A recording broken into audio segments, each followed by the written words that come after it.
الحمد لله كفى وسلام على عباده الذين اصطفى أما بعد فأعوذ بالله من الشيطان الرجيم بسم الله الرحمن الرحيم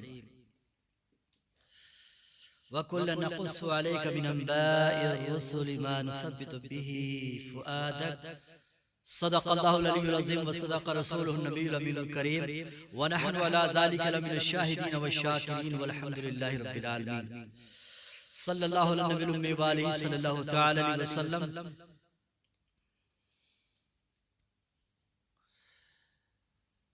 اللہ تبارک و تعالی نے ہماری رہنمائی کے لیے، ہماری ہدایت کے لیے پیارے نبی صلی اللہ تعالی علیہ وسلم پر اپنی کتاب کو نازل فرمایا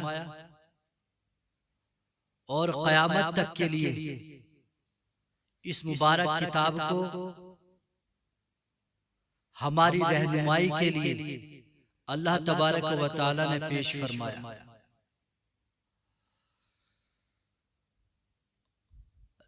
اور فرمایا لَقَدْ كَانَ لَكُمْ فِي قَصَصِهِمْ عِبْرَةٌ لِأُولِي الْأَلْبَابِ۔ ان کی داستانوں میں، انبیاء کرام کے قصوں میں، اللہ کے نیک بندوں کے قصوں میں تمہارے لیے ہدایت اور رہنمائی ہے، عقل والوں کے لیے، سمجھداروں کے لیے۔ دوسرے مقام پر سورہ ہود میں اللہ تبارک و تعالی فرماتا ہے اور سب کچھ ہم تمہیں رسولوں کی خبریں سناتے ہیں جس سے تمہارا دل ٹھہرائے۔ یعنی اللہ تبارک و تعالی نے اگلے انبیاء کرام جو دنیا میں آ چکے ان سب کی زندگیاں پیارے نبی صلی اللہ تعالی علیہ وسلم کے سامنے اللہ تبارک و تعالی نے رکھی تاکہ آپ کو دلی طور پر استقامت ملے، آپ کو تسلی ہو، اطمینان، آپ کے اطمینان میں اضافہ ہو۔ وَجَاءَكَ فِي هَذِهِ الْحَقِّ، جو کچھ آپ کے پاس آیا ہے اس میں حق ہے آپ کے لیے بھی۔ وَمَوْعِظَةٌ وَذِكْرَىٰ لِلْمُؤْمِنِينَ، اور مومنین کے لیے اس میں نصیحت ہے اور یاد دہانی کے لیے بہترین اس میں ذخیرہ ہے۔ انبیاء کرام کی زندگیاں اللہ تبارک و تعالی نے قرآن میں بیان فرمائی۔ اگر ہم نے رہنمائی حاصل کرنا ہے، اگر ہم نے حلال اور حرام کے بارے میں جاننا ہے تو ہمیں قرآن کی دہلیز پہ آنا پڑے گا، قرآن کی عدالت میں اپنا مقدمہ دھرنا پڑے گا، کیونکہ ایک دو زندگی نہیں بلکہ بہت سارے انبیاء کرام کی زندگیاں اس قرآن کے اندر رکھی ہوئی ہیں۔ ان لوگوں نے کیسی زندگیاں گزاری، ان لوگوں کو اللہ تبارک و تعالی نے کیا انعام دیا۔ صراط مستقیم کی پہچان اپنے انبیاء کے ذریعے سے اللہ تبارک و تعالی نے عطا فرمائی۔ ہم جو منچاہی زندگی فیلنگ حاصل کرنے کے لیے ہم جو نئے نئے طریقے بناتے ہیں، کہیں تصویر لگاتے ہیں، کہیں لوہے کی بناتے ہیں، کہیں کاغذی بناتے ہیں اور اپنے گھروں کو اس سے سجاتے ہیں، کہیں اپنے گھروں میں، کہیں آنگن میں ہم جو مجسمے تیار کرتے ہیں یہ ہمارا اپنا نفس ہے۔ اسلام کہتا ہے حرام ہے۔ ہمیں اگر کسی سے عقیدت اور محبت ہے تو ہم اس کے مجسمے نہ بنائیں، ان کے نام کے مجسمے نہ بنا کر، بلکہ ہم اس طریقے سے اللہ کو یاد کریں، اپنے رب کو یاد کریں، اپنے خالق اور مالک کو یاد کریں جیسا کہ اللہ تبارک و تعالیٰ کو پسند ہے، جیسا کہ اس نے اپنے محبوب کے ذریعے سے اپنی پسند کا اظہار فرما دیا اور فرمایا وَاللَّهُ يَدْعُو إِلَىٰ دَارِ السَّلَامِ وَيَهْدِي مَن يَشَاءُ إِلَىٰ صِرَاطٍ مُسْتَقِيمٍ، اور اللہ دار السلام کی طرف بلاتا ہے اور جسے چاہتا ہے ہدایت عطا فرماتا ہے صراط مستقیم کی طرف۔ تو اللہ تبارک و تعالی نے انبیاء کرام کے قصے پیارے نبی صلی اللہ تعالی وسلم کے پاس خبر غیب کی حیثیت سے پیش فرمائے۔ نبی صلی اللہ تعالی وسلم کو اللہ تبارک و تعالیٰ نے یہ پیش کرنے کا حکم دیا اور ان واقعات کو، ان کی زندگیوں کو ہمارے سامنے رکھا تاکہ ہم ان کی زندگیوں سے نصیحت حاصل کریں اور ہم یہ جانیں اللہ کی مشیت کیا ہے، اللہ تبارک و تعالیٰ کا دین کیا ہے۔ تو میرے عزیز پیارے نبی صلی اللہ تعالی علیہ وسلم کے مقدس فرامین پر، اللہ تبارک و تعالیٰ کے مقدس فرمان پر ہمیں اپنی زندگی کو گزارنا ہے۔ قرآن کے بارے میں پیارے نبی صلی اللہ تعالی علیہ وسلم نے فرمایا فَإِنَّ خَيْرَ الْحَدِيثِ کتاب اللہ، سب سے بہترین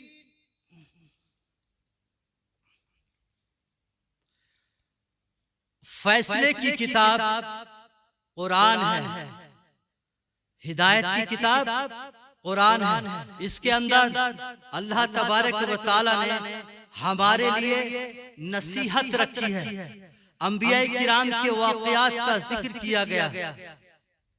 پیارے نبی صلی اللہ تعالی علیہ وسلم کے ذریعے سے اپنی رضا کے سارے احکام کو اللہ تبارک و تعالیٰ نے اس کے اندر بیان فرمایا۔ اس میں تمام واقعات میں، انبیاء کرام کے قصوں میں جو اللہ تبارک و تعالیٰ نے اپنے نیک بندوں کے تذکرے اس میں کیے ہیں، وہ اس لیے پیش کیے ہیں تاکہ ہم اپنا حوصلہ، اپنا جذبہ بلند کریں اور اپنی زندگیاں انبیاء کرام کے سانچے میں ڈھالیں۔ اور اللہ تبارک و تعالیٰ نے جن چیزوں کو ہمارے لیے نشانیاں بنایا ہے، ان نشانوں کو دیکھ کر ہم زندگی کے سفر کو طے کریں۔ ہم کو اس بات کو سمجھنے کی ضرورت ہے جو پیارے نبی صلی اللہ تعالی علیہ وسلم نے ہم کو سمجھائی، اور ہمارے بعد میں ان کو بھی سمجھنے کی ضرورت ہے جن کو رسول اعظم صلی اللہ تعالی علیہ وسلم نے یہ قیامت تک کے لیے رہنمائی کا نسخہ پیش فرما دیا۔ ایک نبی جن کا نام ان آیتوں میں تو ذکر نہیں کیا گیا، مگر مفسرین نے جو نام پیش کیا ہے اس مقدس نبی کا نام غالباً حضرت عزیر علیہ السلام پیش کیا گیا ہے۔ آپ ذرا قرآن کے اندر ان کے تذکروں کو سمجھیں اور سنیں، اور آپ ہی کے واقعے میں اللہ تبارک و تعالیٰ نے ان کے تعلق سے فرمایا وَلِنَجْعَلَكَ آیَةً لِلنَّاسِ، اور ہم تیری زندگی کو، تیرے اس واقعے کو لوگوں کے لیے نشانی بنا دیں گے۔ مطلب اللہ تبارک و تعالیٰ نے ایک نشانی بطور حضرت عزیر علیہ السلام کو یہاں پر ہماری نظروں کے سامنے پیش فرما دیا۔ ان کی زندگی کس طرح گزری اور ان کی زندگی میں کیا عجیب واقعہ پیش آیا۔ اللہ تبارک و تعالیٰ دو موتیں کسی پر جمع نہیں فرماتا، لیکن حضرت عزیر علیہ السلام پر اللہ تبارک و تعالیٰ نے دو موتوں کو جمع فرمایا، یعنی ان کی زندگی میں اللہ تبارک و تعالیٰ نے ان کو موت عطا فرمائی۔ اس کی مرضی، اس کو اختیار ہے۔ اللہ نے ایسا کیا، قرآن کو اٹھائیں اور کنز الایمان جو ترجمہ ہے اس کو سمجھیں، اور یہ اس لیے کہ تجھے ہم لوگوں کے واسطے نشانی کریں۔ حضرت عزیر علیہ السلام کا واقعہ کس طرح پیش آیا، یعنی فلسطین کی سرزمین کا نام آپ نے سنا ہے، ظالم بادشاہ وادی نینوہ پر اس نے حملہ کیا، بخت نصر غالباً اس کا نام بتایا جاتا ہے۔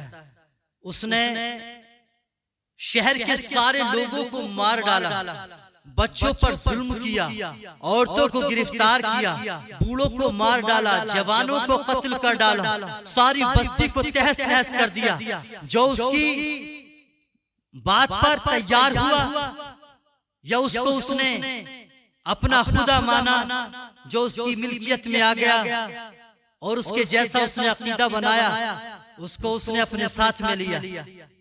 جو لوگ وہاں سے فرار ہو گئے وہ تو بچ گئے، جن لوگوں کو گرفتار کر لیا گیا یا ان میں کچھ وہ لوگ محفوظ رہے، تو اس وسطی سے اللہ کے نبی حضرت عزیر علیہ السلام کا گزر ہوا۔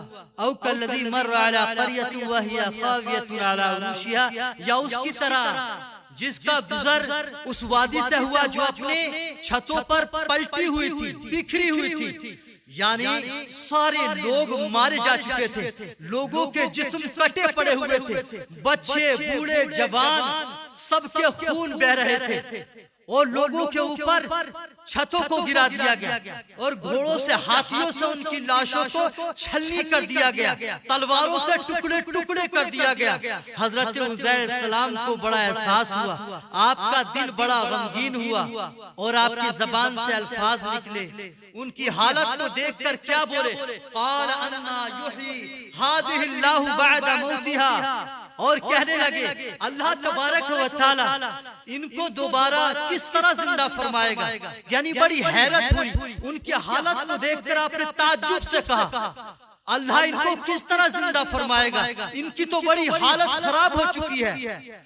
یہ صرف دلی تقسیم کے لیے تھا، بس بشری تقاضا کا معاملہ ہے، الفاظ تھوڑے سیٹنگ نہ بیٹھے۔ اللہ تبارک و تعالی ہر شے پر قادر ہے، وہ جس طرح چاہے کر سکتا ہے۔ ذرا سوچیں، انسان ذرا دماغ لڑائے، اپنے عقل کا شعور کا استعمال تسلی میں کرتا ہے، تو میرے بھائی ہم دانے، ہم اناج کے ذروں کو زمین کے اندر دبا دیتے ہیں اور زمین کے اندر ہر چیز گل جاتی ہے، لیکن اللہ کے حکم سے جتنا اس کو گلنا ہوتا ہے گل جاتا ہے۔ اللہ کے حکم سے دانے زمین میں ڈالے جاتے ہیں، لیکن اللہ کی مشیت، اللہ کی مرضی ہرا بھرا چمن بن کے تیار ہو جاتا ہے۔ شاندار پھل لگتے ہیں، شاندار پھول آتے ہیں، شاندار دانے آتے ہیں، فصلیں بہترین ہوتی ہیں، ہر طرف بہار ہی بہار نظر آتی ہے۔ تو میرے بھائی اللہ تبارک و تعالیٰ کے لیے کیا مشکل ہے جو ایک سے دوبارہ سے تیبارہ انہی دانوں کو، انہی بیجوں کو، انہی گٹھلیوں کو بار بار اللہ تبارک و تعالیٰ پیدا فرماتا ہے۔ یہ اللہ تبارک و تعالیٰ کے اختیار کا معاملہ ہے، لیکن یہ الفاظ کس کی زبان سے نکلے؟ اللہ کے مقدس بندے، اللہ کے پیارے نبی حضرت عزیر علیہ السلام کی زبان سے۔ ایک نبی کی سوچ اس طرح، ایک نبی کا انداز اس طرح ہو سکتا ہے، لیکن میرے بھائی یہ ہماری تعلیم کے لیے ہے۔ آپ کی زبان سے اتنا نکلنا تھا، آپ صبح سویرے وہاں آئے، حالات وہاں کے دیکھے، ساتھ میں کچھ کھانے پینے کا سامان تھا، دل میں بڑا غم تھا، کچھ سمجھ نہیں آ رہا تھا، آخر ایسا کیوں ہوا؟ آخر کسی ظالم نے ایسا کیوں کیا؟ ان پر اتنا ظلم کیوں ڈھائے؟ بس اسی سوچ میں دماغ خراب ہو رہا تھا۔ آپ نے اپنے مشروبات کو درخت پر ٹانگا اور اپنے جانور کو، اپنی سواری کو، گدھے کو وہاں باندھ دیا، اور کچھ کھجوریں تھی وہ بھی رکھی ہوئی تھی۔ آپ آرام کے لیے اسی زمین پر، اسی فرش پر لیٹ گئے۔ اس کے بعد حضرت عزیر علیہ السلام جیسے ہی لیٹے، اللہ تبارک و تعالیٰ نے حضرت عزیر علیہ السلام پر موت کی نیند کو مسلط فرما دیا۔ اللہ قرآن میں فرماتا ہے فَأَمَاتَهُمُ اللَّهُ مِئَةَ عَامٍ ثُمَّ بَعَثَ۔ حضرت عزیر علیہ السلام لیٹے، اللہ نے نیند میں موت کا خمار عطا فرما دیا، موت کا ذائقہ اللہ تبارک و تعالی نے دیا۔ اپنے نبی کو فرش زمین سے دارالسلام کی وادی میں داخل فرما دیا۔ دوسری زندگی کا سلسلہ شروع ہو گیا، دنیا کی زندگی کو ختم فرما دیا، آخرت کی زندگی شروع ہو گئی، مطلب برزخی زندگی، ایک دوسرے کے پاس حاضری نہ دینے والی زندگی۔ جب ہمارا کوئی عزیز، ہمارا کوئی رشتہ دار، ہمارے والدین یا ہم میں سے کوئی عزیز اس زندگی سے جاتا ہے اور برزخی زندگی میں پہنچ جاتا ہے، تو کبھی لوٹ کر وہ ہمارے نہ فنکشن میں ہماری تقریب میں آتا نہیں، وہ ہمارے سارے کاموں سے بے خبر ہوتا ہے۔ یہ میں نہیں، یہ اللہ کی کتاب قرآن تمہیں بتائے گی۔ دنیا میں ہمارا کوئی بھی بھائی، ہمارے والدین، ہمارے عزیز دنیا سے کوئی بھی چلا جاتا ہے، اس کے اعمال کی کتاب کو بند کر دیا جاتا ہے، اس کے سارے مقدمات عدالت میں فولڈ کر دیے جاتے ہیں، اس پر کوئی بھی قانون لاگو نہیں کیا جاتا۔ وہ آخرت کی زندگی میں ہوتا ہے، دنیا کی ساری فائلیں، سارے کیس ختم ہو جاتے ہیں۔ حضرت عزیر السلام کو اللہ تبارک و تعالیٰ نے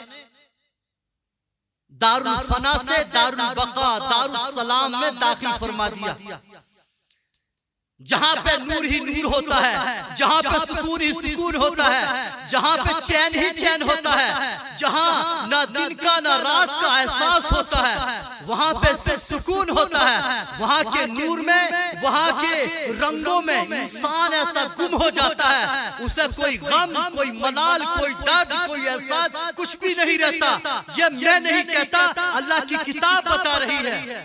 اللہ تبارک و تعالیٰ نے فرمایا ہم نے اس پر نیند کی حالت میں موت کو مسلط فرما دیا، اور پھر ہم نے اس کو 100 سال کے بعد اٹھایا۔ اندازہ لگائیں اللہ تبارک و تعالیٰ کیا فرماتا ہے، ہم نے پھر اس کو 100 سال کے بعد اٹھایا اور کلام شروع کیا۔ اللہ تبارک و تعالیٰ نے اپنے فرما بردار بندے جو دار السلام سے پھر واپس کیے گئے، ثم بعث، پھر ان کو واپس کیا گیا۔ اللہ تبارک و تعالیٰ نے ان سے پہلا سوال کیا کیا، قال کم لبثت، بتاؤ تم کتنا ٹائم رہے۔ تو اللہ کے نبی حضرت عزیر السلام نے اپنا دماغ لڑایا، سوچ و فکر کیا اور بولے قال لبثت یوما او بعض یوم، تقریباً میں ایک دن یا کچھ کم رہا۔ اللہ تبارک و تعالیٰ نے پوچھا تم کتنا ٹائم رہے؟ حضرت عزیر بولے ایک دن یا کچھ کم۔ آپ نے اپنے آپ جب یہاں پر آئے تھے تو آپ نے دیکھا تقریباً صبح کا ٹائم تھا، اور جب اللہ تبارک و تعالیٰ نے ان کی روح کو واپس کیا ہے تو تقریباً عصر کا وقت تھا، سورج ڈوبنے والا تھا۔ تو آپ نے غالباً ایک دن یا اس سے کم بالکل ٹھیک بتایا، اپنی سمجھ کے اعتبار سے جو کچھ آپ کو اچھا لگا آپ نے صحیح بتایا، کیونکہ آخرت کی زندگی کا خمار ہی کچھ ایسا ہے۔ آخرت کی زندگی میں اللہ تبارک و تعالیٰ نے سکون ہی ایسا رکھا ہے۔ آخرت کی زندگی میرے دوست، دنیا کے جتنے بھی بار ہیں، مقدمات ہیں، ضرورتیں ہیں، ٹینشن ہیں، وہ ٹینشنیں اللہ اپنے نیک بندوں کو آخرت میں نہیں دیتا۔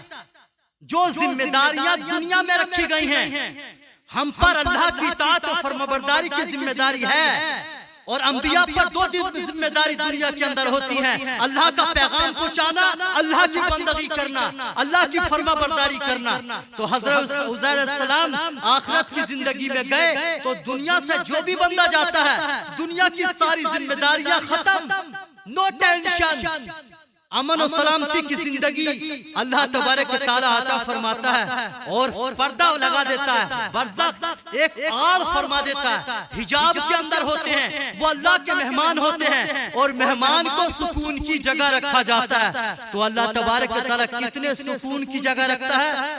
اب ذرا اس واقعے سے دیکھیں، اللہ تبارک و تعالیٰ نے فرمایا قال بل لبثت 100 عام، کیا کہتے ہو ایک دن یا اس سے کچھ کم؟ ارے نہیں، ہم نے تمہیں 100 سال یہاں پر رکھا۔ اللہ تبارک تعالیٰ نے کیا فرمایا، ہم نے تمہیں اس جگہ 100 سال رکھا۔ حضرت عزیر بولے ایک دن یا اس سے کچھ کم، کیونکہ وہ دنیا کی زندگی کا احساس لگایا۔ تو جانو اللہ تبارک و تعالی نے دنیا کی کوئی بھی خبر غیب آخرت میں دیکھ کر انبیاء کو ٹینشن نہیں دیتا، اپنے نیک بندوں کو ٹینشن دنیا کی نہیں دیتا، لیکن یہ ہم نے عقیدے من گھڑت بنا کے دنیا کی ساری ٹینشنیں ہم نے اولیاء کرام پر، اللہ کے مقدس بندوں پہ ڈال رکھی ہیں۔ کہ وہی ہماری جنگیں لڑیں گے، وہی ہماری بگڑی بنائیں گے، وہی ہمارے سارے کام کریں گے، ہم کچھ نہیں کریں گے، ہم بس ان کے نام کے ڈھولک بجائیں گے، ان کے نام کے گیت گائیں گے، ترانے گائیں گے، سب کچھ اور ان سے ہم مانگیں گے۔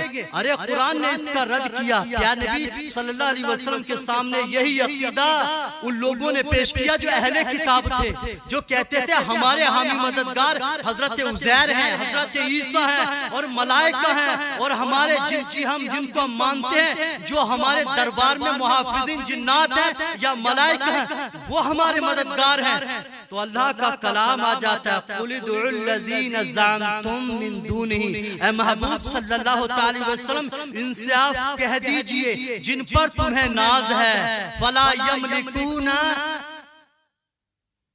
کشف الضر عنکم ولا تحویلا، وہ تمہاری پریشانی دور کرنے کا اختیار رکھتے ہی نہیں، وہ تو خود دارالسلام میں سکون کی جگہ ہے۔ تم کو کس نے بتا دیا، تم سے کس نے کہا وہ تمہارے مدد، وہ تمہارے کام بڑھانے کے لیے دنیا کے اندر آئیں گے؟ یہ عقیدہ کہاں سے نکل کر آ رہا ہے؟ پیار نبی صلی اللہ علیہ وسلم کے غلاموں، دارالسلام میں اللہ اپنے نیک بندوں پر کوئی ٹینشن نہیں رکھتا۔ یہ قرآن اس بات کی شہادت پیش کر رہا ہے، وَلِنَجْعَلَكَ آیَةً لِلنَّاسِ، اور ہم تیری زندگی کو لوگوں کے لیے نشانی بنا دیں گے۔ دیکھو اللہ تبارک تعالیٰ نے کیا فرمایا، 100 سال گزر گئے اور تم یہ سوچتے تھے کہ تمہارا رب ان لوگوں کو جو جل گئے ہیں، جو سڑ گئے ہیں، جن کی ہڈیاں خاکستر ہو گئی ہیں، جو مٹی میں مل چکے ہیں، ان کو اللہ تبارک تعالیٰ کیسے زندہ کرے گا؟ دیکھ پہلی نشانی تو رب نے یہ ہمارے لیے بیان فرما دی۔ اللہ تبارک تعالیٰ قادر مطلق ہے، انسان چاہے جل جائے، خاکستر ہو جائے، جانور کھا جائیں، مچھلیاں کھا جائیں، اللہ تبارک تعالیٰ ان کے جسموں کو بھی دوبارہ زندہ فرما دے گا۔ پیارے نبی صلی اللہ علیہ وسلم کے غلاموں، اب آگے چلتے ہیں۔ اللہ تبارک تعالیٰ کیا فرماتا ہے، فَانظُرْ إِلَىٰ طَعَامِكَ وَشَرَابِكَ لَمْ يَتَسَنَّىٰ، اے عزیر ذرا دیکھ لے اپنے کھانے کی طرف جو تو ساتھ میں لے کر آیا تھا، ہم نے وہ بھی سلامت رکھا ہے۔ اپنے کھانے پینے کے سامان کو دیکھ، اس میں بو تک نہیں آئی ہے۔ وَانظُرْ إِلَىٰ حِمَارِكَ، اور تو ذرا دیکھ لے اس گدھے کی طرف، کیسا مٹی ہو گیا، بالکل اس کا نشان ختم ہو گیا، ڈھانچہ اس کا بکھر کے رہ گیا۔ وَانظُرْ إِلَى الْعِظَامِ كَيْفَ نُنشِزُهَا، اب اس بات کی بھی تسلی کر لے، ہم دیکھ کیسے اس کو کھڑا کریں گے، ثُمَّ نَكْسُوهَا لَحْمًا، اور پھر کیسے اس پر گوشت کو چڑھائیں گے۔ اللہ کی قدرت، اللہ کی شان۔ فلما تبین له قال عالم ان اللہ علی کل شیء قدیر، تو اللہ تبارک و تعالی نے جب یہ بیان فرمایا، سارا قصہ، ساری کہانی سمجھا دی اور سب کچھ ان کے سامنے پیش کر دیا، تو حضرت عزیر السلام جان گئے، بولے مولا تو ہر ممکن پر قادر ہے، تو جو چاہے کرے، وَيَفْعَلُ اللَّهُ مَا يَشَاءُ، یہ تو اللہ کی مرضی کا معاملہ ہے۔ اللہ تبارک و تعالی جو چاہتا ہے کرتا ہے۔ تو میرے بھائی ذرا سوچیں، انبیاء کرام، اللہ کے نیک بندے، اللہ کے مبارک بندے، اللہ کی طرف سے نو ٹینشن دارالسلام میں ہوتے ہیں، اور یہاں پر قرآن کی آیت میں اللہ تبارک و تعالی نے واضح طور پر فرما دیا، یہاں پر اللہ تبارک و تعالی نے صاف فرما دیا ان کے اختیار میں دنیا کی خدمتیں کرنا نہیں ہے، اور ہم نے اس کے لیے خادمین رکھے ہیں، ملائکہ ہیں جو روئے زمین پر پھیلے ہوئے ہیں، لوگوں کی امداد کی گئی، لوگوں کی نصرت کی گئی، فرشتوں کے کے ذریعے سے پیارے نبی صلی اللہ علیہ وسلم کے صحابہ کی اپنے محبوب کی مدد کی گئی، ان کے دل کو تسلی دی گئی فرشتوں کے ذریعے سے۔ جب قرآن انبیاء کی زندگی کے، پچھلے انبیاء کی زندگی کے اور رسول اعظم صلی اللہ علیہ وسلم کے صحابہ کی حالات کے ساری باتیں بیان فرماتا ہے اور سارے حالات بیان کرتا ہے، فرشتوں کا اترنا بھی بیان کرتا ہے، اللہ کی مدد کا بھی بیان کرتا ہے، اس کی صورت کا بھی بیان کرتا ہے، فرشتوں کو اللہ اتارتا ہے، جیسا کہ پیارے نبی صلی اللہ علیہ وسلم نے دعا فرمائی اور صحابہ کرام کی تسکین و عمل اور تعلیم کے لیے رسول اعظم صلی اللہ علیہ وسلم کی زندگی نمونہ ہے۔ تو میرے بھائی ذرا سوچیں، اس میں اللہ تبارک و تعالیٰ نے کس کے لیے نشانی رکھی؟ انبیاء کرام کے قصوں میں وَمَوْعِظَةٌ وَذِكْرَىٰ لِلْمُؤْمِنِينَ، مومنین کے لیے اس میں نصیحت ہے اور یاد دہانی کے لیے، مومنین کے لیے شاندار اس میں نصیحت ہے۔ مومنین کا ذکر کیا گیا ہے، اہل ایمان کا ذکر کیا گیا۔ قرآن میں تو نصیحت ایمان والوں کے لیے ہے اور ایمان والے ہی اس سے نصیحت حاصل کرتے ہیں۔ اللہ نے جس کو عقل دی ہے، شعور دیا ہے، جو اللہ تبارک و تعالیٰ کے فرامین کے پرستار ہیں، جو نبی صلی اللہ علیہ وسلم کے حکام کو سمجھنے کی کوشش کرتے ہیں، میرے بھائی اللہ تبارک و تعالیٰ نے ان کے لیے اس میں ہدایت رکھی ہے۔ لیکن جو اس سے ہدایت لینا نہیں چاہتے، جو نبی صلی اللہ علیہ وسلم کے ہاتھ میں اللہ کی کتاب کو دیکھنا ہی نہیں چاہتے، وہ طرح طرح کے من گھڑت عقیدے بنا بنا کر پیش کرتے ہیں۔ اور ایک مولانا صاحب کو میں بھی سن رہا تھا، آج کا دور یہ سوشل میڈیا کا زمانہ ہے، قرآن نے کہا کہ اس میں نصیحت ہے، یاد دہانی ہے ایمان والوں کے لیے، لیکن مفتی سمر عباس کے لیے نہیں ہے، کیونکہ اس کا تو من گھڑت اپنا منطق و فلسفہ ہی ارادہ ہے۔ کیا بولتا ہے کہ انسان جب تک دنیا کے اندر رہتا ہے تب تک کم مدد کرتا ہے۔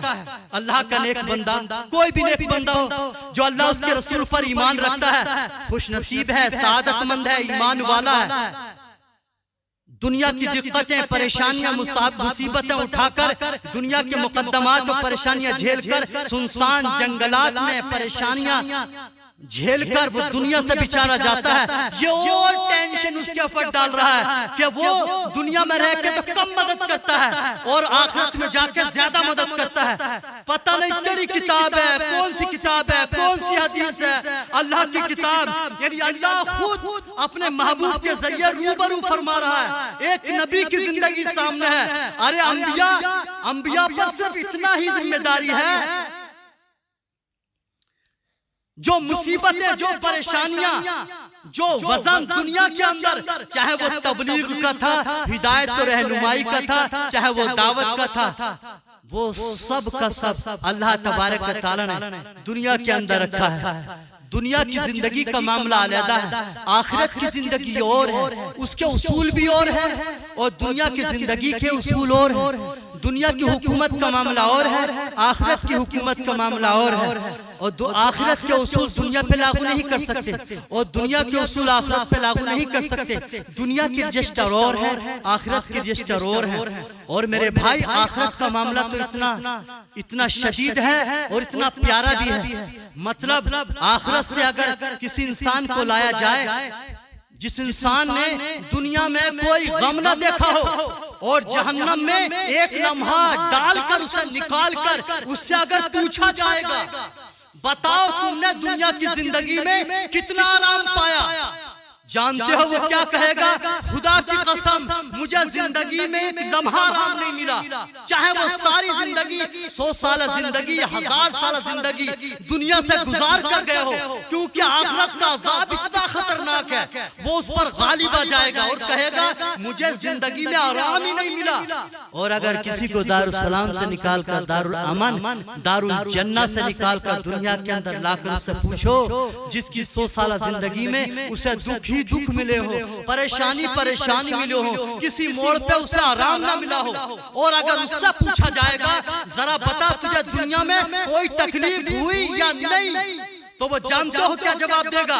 وہ یہی جواب دے گا خدا کی قسم مجھے کوئی بھی تکلیف ہی نہیں پہنچی، مطلب وہ دنیا کی مصیبتوں کو خطرے میں لائے گا ہی نہیں۔ یہ آخرت کی زندگی کا معاملہ ہے۔ یہ آخرت کی زندگی میں اگر آرام ملا ہے تو دنیا میں نو ٹینشن۔ دنیا والے کیا کر رہے ہیں؟ اللہ وہ ٹینشن دیتا ہی نہیں، یہی بتایا گیا اس کے اندر۔ اللہ تبارک و تعالیٰ جو ٹینشن دنیا میں دے چکا، کوئی ذمہ داری میرے دوستو اپنے مقدس بندوں پر، انبیاء پر رکھتا ہی نہیں۔ No tension. خادمین کے اوپر ذمہ داریاں ہیں، فرشتوں کے اوپر ذمہ داریاں رکھی گئیں۔ اللہ تبارک و تعالیٰ نے سب اپنے رحم و کرم اپنی قدرت میں رکھے ہوئے ہیں، کسی اپنے نیک بندے کو ٹینشن میں ڈالا ہی نہیں۔ لیکن ہم نے یہ نظریہ کہاں سے نکالا؟ ہم خود ٹینشن لینے کو تیار نہیں، اور اب وہ ہمارے احباب، ہمارے وہ اسلاف جو دنیا سے رخصت ہوئے، امن و سلامتی کے گھر میں گئے، ان کو ٹینشن رات دن دینے کو تیار ہے۔ میرے بھائی وہ تو اتنے نو ٹینشن ہوتے ہیں، ان کی زندگی کو اللہ تبارک و تعالیٰ نے قرآن کتاب کے اندر روبرو فرما دیا۔ محبوب صلی اللہ علیہ وسلم کے ذریعے اللہ تبارک و تعالیٰ ہم سب کو عقل سلیم عطا فرمائے، اور قرآن اور پیارے نبی صلی اللہ علیہ وسلم کے فرامین پر ہم کو عمل کی توفیق عطا فرمائے۔